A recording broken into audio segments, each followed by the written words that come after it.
Alhamdulillahi Rabbil Alamin. Assalatu wassalamu ala ashrafil anbiya'i wal mursalin wa ala alihi wa sahbihi ajma'in. Amma ba'du. Para asatid, para guru yang dimuliakan oleh Allah Subhanahu wa ta'ala, bilkhusus guru saya dan guru kita semua makaram, Ustaz Abu Salam Rasyidin, semoga beliau senantiasa diberikan kesehatan oleh Allah Subhanahu wa ta'ala, dipanjangkan umurnya oleh Allah Subhanahu wa ta'ala, tambah barokah ilmunya, mustajab doa-doanya. Segenap para asatid, para guru lainnya yang dimuliakan oleh Allah, khusus Ketua PMTBR Ustaz Rabi Budiawan, Ketua DKM Masjid Jami At-Taubah Bapak Ustaz Rabi Binur yang sama-sama kita hormati, segenap para jemaah yang insya Allah kita pada kesempatan sore hari ini mendapatkan ridhonya Allah Subhanahu wa ta'ala. Segala puji milik Allah yang alhamdulillah telah mentakdirkan kita bisa kembali bersama-sama berkumpul di masjid yang mulia ini dalam rangka melaksanakan kewajiban kita sebagai seorang muslim, ialah thalabul ilmi. Semoga datangnya kita ke tempat ini, kumpulnya kita di tempat ini menjadi sebab Allah kumpulkan kita bersama-sama dalam syurganya Allah Subhanahu wa ta'ala. Hadirin para jemaah yang dimuliakan oleh Allah Subhanahu wa ta'ala, untuk taklim kita pada saat ini saya ingin mencoba membaca sebuah hadis Rasulullah Sallallahu Alaihi Wasallam yang saya nukil dari kitab Arba'in An-Nawawiyah karangan seorang ulama besar Imam Nawawi Ad-Dimashqi. Jadi Imam Nawawi yang sekarang hasil karyanya akan kita baca ini ialah Imam Nawawi, bukan yang Banten. Sebab ada Imam Nawawi Banten, ada Imam Nawawi Ad-Dimashqi. Maka mudah-mudahan kita bisa mendapatkan keberkahan daripada hasil buah karya para ulama-ulama salafus saleh, ulama-ulama yang dekat dengan Allah, ulama-ulama yang mukasyafah, ulama-ulama yang senantiasa mendapatkan ridhonya Allah Subhanahu wa ta'ala. Semoga barokah yang Allah berikan kepada mereka Allah cipratkan buat kita dalam kehidupan kita sehari-hari. Amin ya robbal, amin ya robbal. Hadirin para jemaah yang dimuliakan oleh Allah Subhanahu wa ta'ala. Jadi hadis yang pertama ini kalau saya bacakan sebetulnya sudah familiar di kuping kita, sudah hafal kita, sering dengarnya. Cuma kenapa saya kembali angkat ke permukaan? Pertama itu tadi, kita ingin mendapatkan barokah dari karyanya para alim ulama. Agar apa? Sebab hidup ini bapak para jemaah yang penting mah berkah, kan begitu. Ilmu biar kata banyak, biar kata dia ahli baca kitab, ahli pidato, Kalau Allah cabut keberkahan dari ilmunya, jangankan buat orang lain, buat dirinya sendiri ilmunya nggak akan pada manfaatnya untuk mendekatkan dirinya kepada Allah Subhanahu wa Ta'ala. Harta biar kata banyak, kalau Allah cabut keberkahan daripada hartanya, jangankan orang lain, dirinya sendiri nggak bisa mendapatkan manfaat.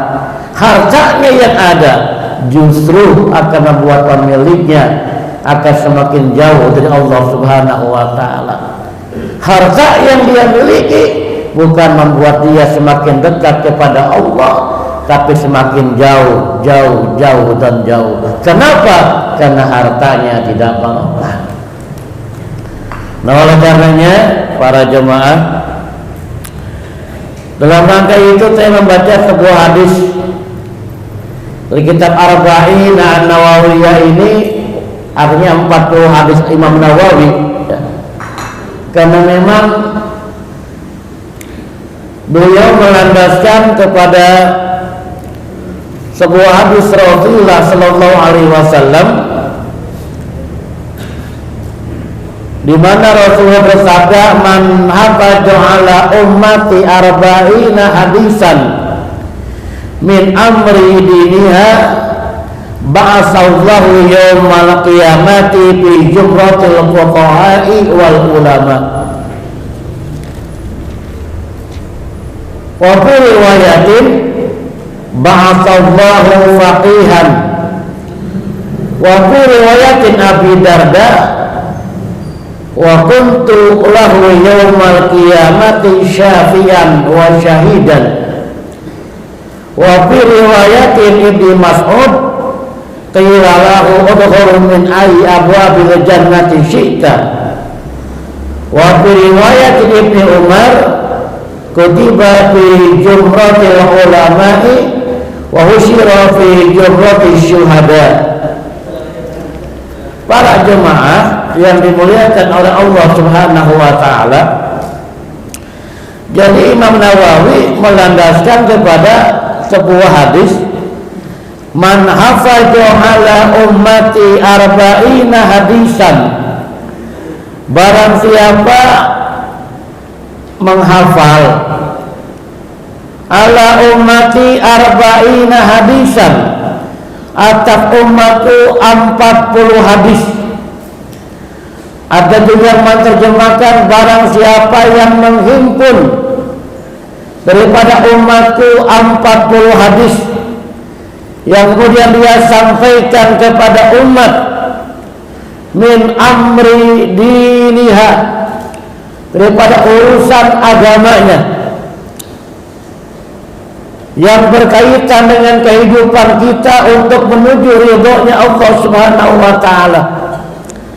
Jadi barang siapa yang menghafal 40 hadis, yang menghimpun 40 hadis daripada umatku, kata Rasulullah Sallallahu Alaihi Wasallam, min amri diniha, daripada urusan agamanya, ba'asallahu yaumal qiyamati, maka Allah akan membangkitkannya nanti pada hari kiamat, fi jumratil fuqaha'i wal ulama, di dalam golongan para ahli fikih dan para ahli ulama.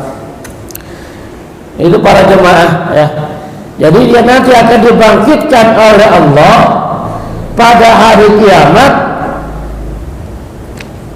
fi jumratil fuqaha'i wal ulama, dari kelompok golongan para ahli fikih dan para ahli ulama. Wa fi riwayat, coba riwayat yang lain, ba'asallahu faqihan, maka dia akan dibangkitkan nanti oleh Allah faqihan, menjadi orang yang faqih. Wa fi riwayat Abi Darda, dalam riwayat Abi Darda, barang siapa yang menghafal, memelihara, menghimpun 40 hadis daripada umatku di urusan agamanya, wa kuntu lahu yawmal qiyamati syafi'an wa syahidan, dan aku, kata Rasulullah, baginya itu nanti pada hari kiamat syafi'an, akan memberikan syafaat, wa syahidan, dan menjadi saksi. Wa fi riwayat Ibnu Mas'ud qila lahu, bagi siapa orang yang menghafal, memelihara 40 hadis daripada umatku, menghimpun 40 hadis daripada umatku tentang urusan agamanya, maka menurut riwayat Ibnu Mas'ud, qila lahu, dikatakan kepadanya, udkhul min ayyi abwabil jannati syi'ta, masuklah kamu nanti dari pintu surga yang mana saja kamu mau. Kemudian wa fi riwayat Ibnu Umar, barang siapa dari umatku yang menghafal, memelihara, menghimpun 40 hadis daripada urusan agamanya, maka kalau menurut riwayat Ibnu Umar, kutiba fi jumratil ulama'i, ditulis di dalam kelompok golongan para ulama, wa husyira fi jumratil syuhada, dan dikumpulkan nanti ya, bersama para golongan-golongan orang-orang yang mati syahid. Itu di antara fadilah-fadilahnya yang melandasi Imam Nawawi menghimpun kitab Arba'ina An-Nawawiyah ini. Walaupun banyak ulama-ulama lain selain Imam Nawawi juga yang mengarang, menghimpun, menyusun 40 hadis ya. Banyak, cuma yang lebih masyhur, yang paling masyhur diantaranya Arba'ina An-Nawawiyah, ialah kitab yang sekarang kita baca ini ya. Maka mudah-mudahan, lagi-lagi saya katakan, kita bisa mendapatkan keberkahan dari Allah Subhanahu wa taala. Amin ya rabbal. Bapak para jemaah yang dimuliakan oleh Allah Subhanahu wa taala, hadis yang pertama, innamal a'malu binniyat. Nah ini ya. Ini saya katakan tadi di awal, hadisnya mau dari kita hafal banget dah, sering kita dengar ya. Kita baca, an Amirul Mu'minina Abi Hafsin Umar bin Khattab radhiyallahu anhu qala, sami'tu Rasulullah sallallahu alaihi wasallam yaqulu, innamal a'malu binniyati wa innamal likulli imri'in ma nawa, faman kanat hijratuhu ila Allahi wa rasulihi fahijratuhu ilallahi wa rasulihi, wa man kanat hijratuhu lidunya yusibuha aw imra'atin yankihuha fahijratuhu ila ma hajara ilaihi, rawahul Bukhari wal Muslim. Di hadis ini hadis sahih, diriwayatkan oleh Imam Bukhari dan Imam Muslim. Nanti kalau Bapak membaca hadis, kalau ada muttafaqun alaih, berarti riwayatnya Bukhari dan Imam Muslim. Rawahu Syaikhani, berarti riwayatnya Imam Bukhari dan Imam Muslim ya. An Amirul Mu'minina, dari Amirul Mu'minin Abi Hafsin ya.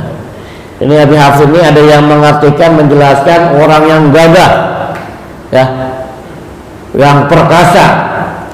Ada juga yang menjelaskan Abi Hafsin ini gelar Sayyidina Umar yang lain, karena memang dia bapaknya Hafsah ya. Jadi Hafsah itu merupakan putri daripada Umar bin Khattab yang menjadi istri Rasulullah Sallallahu Alaihi Wasallam ya. Jadi Umar bin Khattab itu selain sahabat Rasulullah, juga mertua daripada Rasulullah Sallallahu Alaihi Wasallam ya.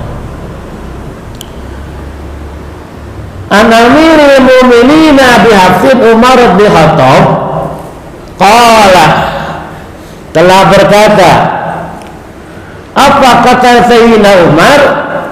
Sami'tu Rasulullah sallallahu alaihi wasallam yaqulu, aku mendengar Rasulullah sedang berkata. Apa kata beliau Rasul? Innamal a'malu binniyat. Sesungguhnya amal itu binniyat, tergantung niatnya.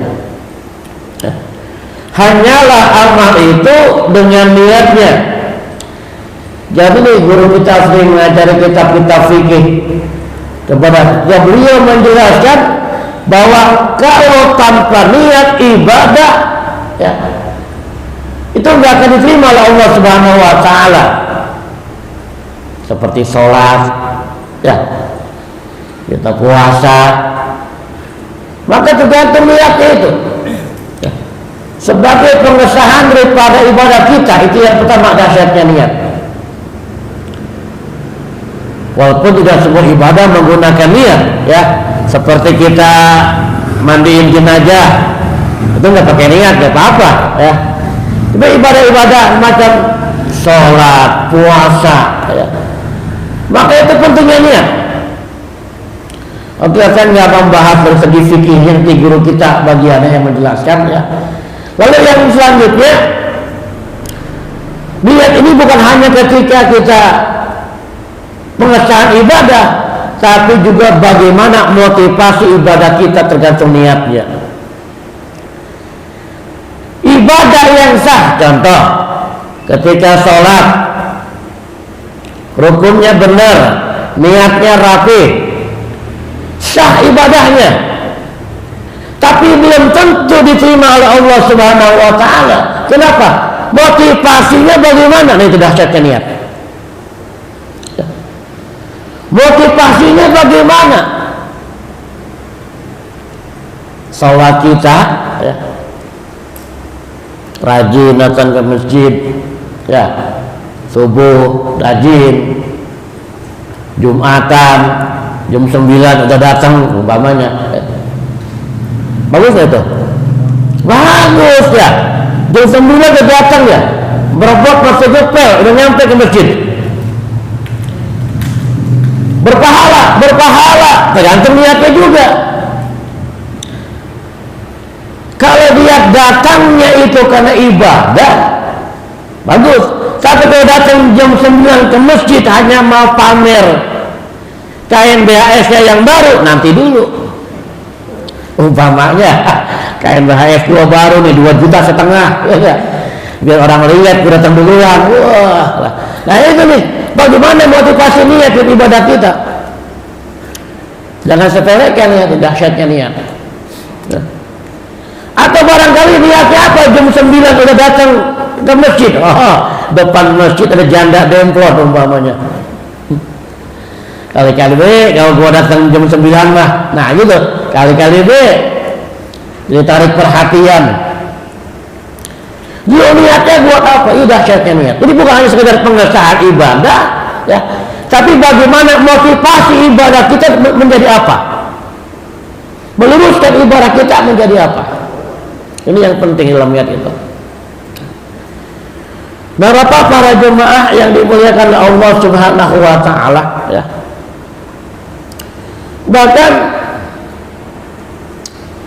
di antara dahsyatnya niat itu ada sebuah hadis begini. Al-qatil wal maqtul finnar. Apabila ada 2 orang ini, ya, seorang muslim tentunya, ya, yang dia berkelahi, sama-sama menghunus pedang, wah, main pedang, main golok umpamanya, ya, perang tanding. Salah seorang di antara itu ada yang terbunuh, mati umpamanya. Maka kata Nabi, al-qatil wal maqtul finnar. Yang membunuh dan yang dibunuh neraka. Sahabat bertanya, ya Rasul, kamu bisa neraka dua-duanya? Gitu. Kalau yang ngebunuh neraka pantas ya Rasul. Kalau bahasa kita nih, terjemahan bebasnya. Ya. Kalau yang ngebunuh pantas neraka, ini yang dibunuh. Yang dibunuh kan neraka juga. Nah gitu, sahabat protes. Kata Nabi, kentengnya jawabannya. Kenapa dua-duanya masuk neraka? Sebab dua-duanya niat ngebunuh. Paham nggak? Cuman yang satu keduluan kebunuh duluan. Kalau dia nggak kebunuh, dia yang akan membunuh, gitu loh. Ini niat kan? Karena niatnya sama-sama ingin membunuh. Ini dahsyatnya niat. Ya.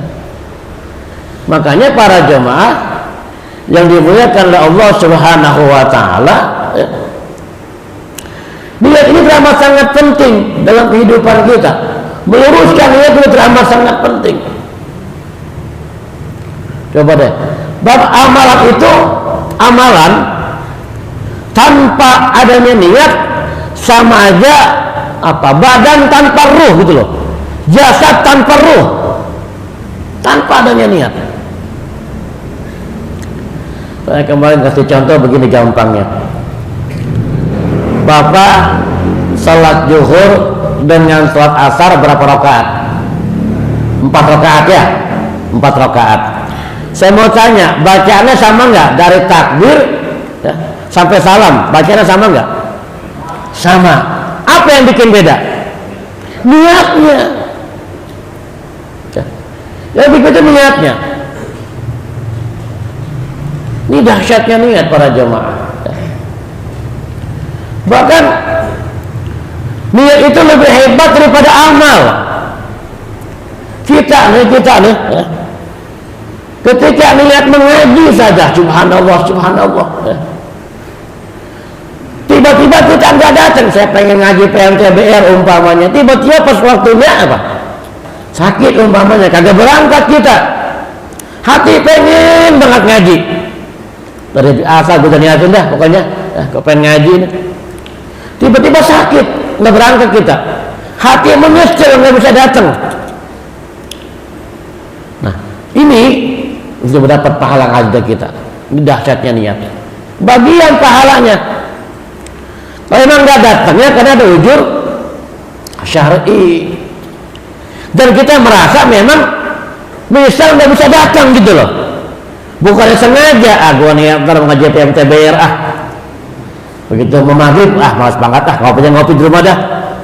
Umpamanya gitu, ngopi di rumah nggak datang, kan tadi udah niat, nggak dapat pahalanya itu, nggak dapat. Oh sengaja nggak datangnya, ya segen. Nah ini dahsyatnya niat. Bahkan amalan-amalan biasa kita itu bisa berpahala karena dahsyatnya niat. Amalan biasa sebetulnya ya. Sehari-hari kita cuma niatnya yang hebat bisa bernilai pahala, bisa bernilai ibadah karena dahsyatnya niat. Contoh, saya kalau nggak salah beberapa bulan lalu pernah menyampaikan sebuah riwayat ya. Kam min amalin yatasawwaru min a'mali dunia yasiru a'mal al-akhirah bihusni niyati wa kam min amalin yatasawwaru a'mal al-akhirah yasiru min a'mali dunia bisu'i niyatihi. Berapa banyak tuh amalan-amalan dunia keseharian kita ya, tapi bisa menjadi amalan akhirat, bisa bernilai pahala dengan sebab apa? Bihusni niyatihi, dengan sebab bagusnya niat. Itu dahsyatnya niat. Amalannya amalan dunia, tapi kalau niatnya bagus, amalan dunia itu bisa bernilai ibadah. Saya di blog saya itu saya bikin arisan. Kan yang namanya arisan kan namanya arisan biasa ya, itu mah namanya orang kampung, kagak ada kaitan sama ibadah, orang arisan. Tapi kelulusan coba niatan ibadah. Bagaimana caranya? Ayo kita bikin arisan. Arisan kita bukannya sekedar nanti nitipin duit ke bisdir. Paham nggak? Kadang-kadang ada karena bisir, orang arisan kan begitu. Ya. Nah, saya nggak boleh coba. Kita datang pokoknya wayanya niatin ke ujung syar'i, niatin datang ke arisan. Ya, jangan nitipin. Kecil ujung syar'i itu boleh cerita ya. Setelah kumpul, bukannya kita ngobrol ngopi. Ayo kita baca Yasin. Atau minimal baca tahlil. Baca tahlil, tawasul. Kirim hadiah arwah buat ahli kubur kita. Kalau waktunya senggang, saya lagi enak, kadang-kadang saya kasih tausiah singkat. Ya. Nah, arisannya apa tuh? Amalan dunia. Tapi saya bikin menjadi pengajian bulanan terselubung. Tahu nggak? Ya saya datang nggak pakai resmi ngaji biasa, tapi kadang-kadang ya. Coba ada kumpul, ayo kita tawasulan. Baca Fatihah, sebutin ahli kubur kita. Nah, kumpulnya kita kan berpahala itu. Mendoakan orang tua kita yang meninggal dunia. Di kumpulnya kita itu bilang bukan hanya sekedar buat kita, tapi ada manfaatnya buat ahli kubur kita. Kita baca tawasulan. Orang kita baca tahlil ya. Jadi kan arisan dia baca tahlil, baca Quran. Otomatis yang namanya baca tahlil pasti itu baca Qul Falaq Binas ya, Fatihah, Alif Lam Mim. Ayat kursi dia pasti baca ayat Quran. Baca sholawat, baca tasbih, ya, baca tahlil. Nah, padahal bajunya arisan, bajunya mah arisan. Nah, tapi bisa kita gunakan untuk lihat ibadah. Ini yang mananya berapa banyak amalan dunia gitu. Berapa banyak amalan dunia tapi bisa menjadi amalan akhirat yang kita ambil apanya? Pahalanya. Bisa kita petik pahalanya. Ini dahsyatnya niat gitu. Amalan dunia. Sama yang saya jelaskan, kalau kita kerja kek, dagang kek, ya tani kek, apapun profesi kita, niatkan itu ibadah kepada Allah Subhanahu wa ta'ala. Jemput rezeki, melaksanakan apa kewajiban kita sebagai kepala rumah tangga, memberikan nafkah buat anak dan istri, ya. Ikhtiar wabtagu min fadilah, ya. Kemudian mencari karunia Allah. Niatkan itu ibadah menjalankan perintah Allah, itu juga bisa berpahala gitu. Bisa berpahala. Pun sebaliknya dahsyatnya niat, amalan akhirat pun, amalan akhirat itu bisa menjadi amalan dunia yang tidak ada pahalanya kalau niatnya jelek. Amalan akhirat, ngaji amalan akhirat kan ya, sholat amalan akhirat, semuanya amalan akhirat. Tetapi itu bisa menjadi amalan dunia saja jikalau apa? Jikalau niatnya salah. Karena Nabi bilang, wa innama likulli imri'in ma nawa, maka setiap satu urusan perkara tergantung apa yang dia niatkan itu. Sholat amalan akhirat, tapi kalau niatnya salah, ngapain? Sholat hajat, wah sholat hajat.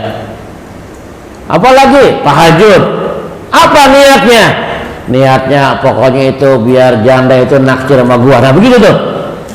Baca Quran dia, surat Yusuf ayat 3. Wah. Niatnya buat orang teman-teman dia. Nah, gimana? Dapat ya, tergantung niatnya. Tetapi lagi-lagi apa yang dia niatkan, kalau bersungguh-sungguh menjanda wajada, dia akan dapatkan. Tetapi kalau pahala, kalau niatnya selain daripada mencapai ridhonya Allah, niatnya bukan karena ibadah, maka amalan ibadah pun kalau niatnya salah, maka dia hanya akan menjadi amalan dunia saja. Contoh lain begini, Bapak, kalau orang haji sama umroh kan pahalanya besar banget ya, besar. Banyak orang bikin satu, wah udah dua kali nggak haji nih, ya. Rindu Ka'bah, rindu Baitullah yang biasa umroh, ya. Nanti dulu niatnya apa ini mau umroh? Apakah betul-betul niat umroh mau ibadah? Hah? Atau semata-mata bisnis? Ya, apakah mau ibadah atau mau dagang gitu loh? Beberapa banyak orang rindu bolak-balik Makkah Madinah bukan semata-mata ibadah, tapi di balik itu ada keuntungan. Setiap gue jemaah, gue pergi gratis, dapat duit kan begitu. Ya. Tetapi kita nggak boleh memvonis niat orang, paham nggak?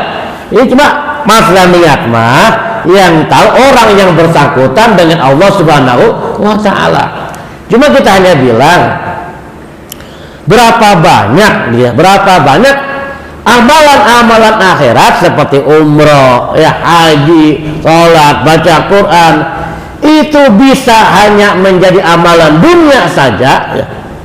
Amalan dunia saja yang mana tidak akan ada pahalanya kalau niatnya salah, ya. Ya umroh kalau emang betul ibadah, alhamdulillah. Tapi kalau semata-mata bisnis mengharapkan keuntungan, ya, maka Allah Maha tahu apa yang terdetak dan terdetik dalam hati manusia. Kemudian niat kita bagus, maka niat ini pertahankan nih, ya. Niat kita ibadah karena Allah, berjuang karena Allah, pertahankan. Jangan sampai niat itu melengsor tengah jalan. Nah ini dia nih. Di awal terkadang niatnya bagus, di awal, di tengah perjalanan karena ada polusi, niatnya melengsor. Yang tadinya karena Allah udah bukan karena Allah lagi, berubah niat sudah. Contoh gini, saya pernah baca satu referensi, ya. Ini kisahnya ada dalam kitab Mukasyfatul Qulub, ya. Saya coba ceritakan dengan terjemahan bebas lah biar gampang dicernanya, ya. Jadi di zaman Bani Israel, ya, itu ada seorang alim, ya, ahli ilmu, ibadahnya rajin. Ternyata mendapatkan laporan bahwa di kampungnya itu ada satu pohon yang disembah oleh masyarakat, ya, dikeramatkan, ya. Sehingga terjadi pelengkengan akidah, disembah oleh penduduk, disembah oleh masyarakat, dianggap pohon keramat. Ini si alim mendengar laporan itu, timbul niatnya karena Allah, kan saya tebang itu pohon, menyelamatkan manusia jangan sampai musyrik, ya. Harus dibasmi. Dia ambil kampak, berangkat dia tuh menuju pohon tersebut. Di tengah perjalanan dihadang oleh iblis yang menyamar berbentuk manusia, ya. Ini kata sama iblis ini bertanya, ya alim, kau mau kemana? Aku akan tebang itu pohon. Kenapa kau tebang? Itu pohon merusak, dikeramatkan, itu banyak orang melenceng akidahnya, bukan minta ke Allah, malah mintanya ke pohon. Akan saya tebang itu pohon. Dirayu-rayu sama iblis nih yang menyamar jadi manusia agar tidak menebang, agar enggak nebangnya, tetap dia tetap menebang. Hingga singkat cerita terjadilah perkelahian antara si alim ini yang menebang pohon dengan iblis yang menyamar jadi manusia. Terjadi perkelahian dan si alim ini menang, dibanting itu iblis yang nyamar jadi manusia. Nah, dibanting habis pokoknya. Akhirnya iblis ini licik. Apa dia bilang? Lepaskan saya. Nanti akan saya jelaskan kenapa saya melarang kamu. Begini kata si iblis yang menyamar jadi manusia. Ada apa kata si alim? kamu lebih baik nggak usah nebak itu pohon. Kalau bahasa kita begini, terjemahan bebasnya, kamu kan hidup susah nih, jadi ustadz, jadi kiai, majlis nggak punya, dakwah susah, orang nggak pada percaya. Kalau kita begitu, pokoknya sekarang kamu, saya kasih uang di rumah kamu tiap hari 2 dinar emas. Kamu bikin majlis dengan modal tiap hari saya kasih tuh, bikin majlis, undang jemaah, bikin makanan. Biasanya jemaah Pak, kalau ada nasinya makan, banyak datang biasanya itu. Ya. Undang jemaah, bikin majlis yang bagus, nggak usah cari dana kemana-mana. Nanti udah banyak, nasihatin, jangan nyembah pohon, nah gitu. Ya. Nggak usah tebak itu pohonnya. Pokoknya kamu saya kasih, pokoknya tiap hari 2 dinar. Dia jangan jadi ustadz miskin, biar kaya ustadz. Nah, mendengar ini kan disuruh bikin pondok, bikin majlis, buat dakwah, umpamanya ya. Lama-lama, iya, mau dia nerima. Pulang nggak jadi tebang pohonnya, nggak jadi nih. Nggak jadi benar, besoknya dia pagi itu di kamarnya tempat bantalnya ada emas 2 dinar, ya, ada uang 2 dinar. Seneng dia. Besoknya ada lagi, wah tiap pagi 2 dinar, wah seneng dia, ya alim ini. Pas hari yang ketiga udah nggak ada, wah ya udah kesel dia nih, kemana ini? Biasanya ada 2 dinar kok nggak ada, mulai udah tuh goncang. Hari keempat nggak ada juga, makin goncang si alim ini. Besok kali dah, lupa kali-kali lupa nih hari keempat. Ditunggu hari kelima, kagak ada juga. Waduh, mulai timbul emosinya dah, ya. Kurang ajar gua dibohongin nih, gua dikibulin. Dia ngambil kampak lagi tuh, ngambil kampak lagi. Maksud dia mau tebang pohon yang kemarin gak jadi tuh, ya. Bawa lagi kampak. Dia berangkat lagi tuh ke pohon yang mau dia tebang, cuman gagal ketika itu. Di tengah perjalanan ketemu lagi sama iblis yang nyamar jadi manusia. Mau kemana kau alim? Mau nebang itu pohon. Kenapa kau tebang? Itu merusak umat, merusak umat. Nah, akhirnya jangan, nggak mau tebang juga. Terjadi perkelahian lagi antara si alim dan orang yang nyamar jadi iblis. Begitu terjadi perkelahian sekarang, ternyata si alim itu kalah, nggak punya tenaga buat melawan. Akhirnya ngomong ke si alim, kenapa sekarang aku nggak bisa mengalahkan kamu? Aku nggak punya tenaga, nggak punya kekuatan, hilang semua kekuatanku. Apa kata orang ini? Ya, iblis yang nyamar jadi manusia. Ayah alim, dulu kau bertarung denganku, niatmu semata-mata lillahi kalimatillah, semata-mata kau ingin berjuang memberantas kemusyrikan. Kau berjuang karena Allah subhanahu wa ta'ala yang kau mampu mengalahkan aku. Tapi sekarang kau bertarung dengan aku bukan berjuang karena Allah, tapi kau bertarung dengan aku karena dunia, karena kau gak kebagian duit, karena fulus, karena harta. Perjuangannya udah beda. Perjuangan pertama karena Allah, perjuangan yang kedua karena harta, karena fulus, karena dinar. Maka dia gak bisa mengalahkan iblis. Nah, terus kita mengajarkan kepada kita, ya, sehebat apapun kita para jemaah, sealim apapun kita, biar ahli pidato, ahli baca kitab, ahli zikir, kalau yang datang ribuan zikirnya, tapi kalau tujuannya kena dunia, tujuannya kena fulus, kena pangkat, kena jabatan, cemen, kita tidak ada apa-apanya. Baca kitabnya ahli, boleh jadi. Ceramahnya hebat, boleh jadi. Zikirnya bikin orang nangis, boleh jadi. Yang datang ribuan, boleh jadi.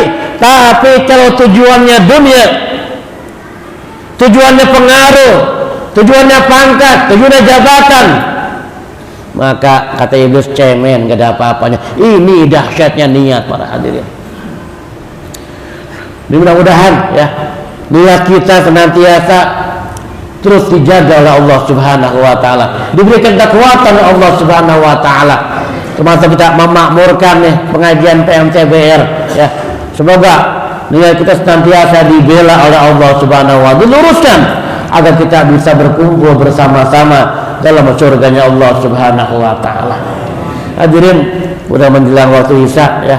Ini hadisnya belum selesai ini ya. Insyaallah mudah-mudahan ya dalam kesempatan yang lain kalau Allah takdirkan, maka ini dan saja yang dapat saya sampaikan. Nanti doanya ada guru kita ya, biar kita mendapatkan keberkahan ya. Saya mohon maaf bila ada kesalahan kekurangan, mohon guru untuk memimpin doa. Saya akhiri. Assalamualaikum warahmatullahi wabarakatuh.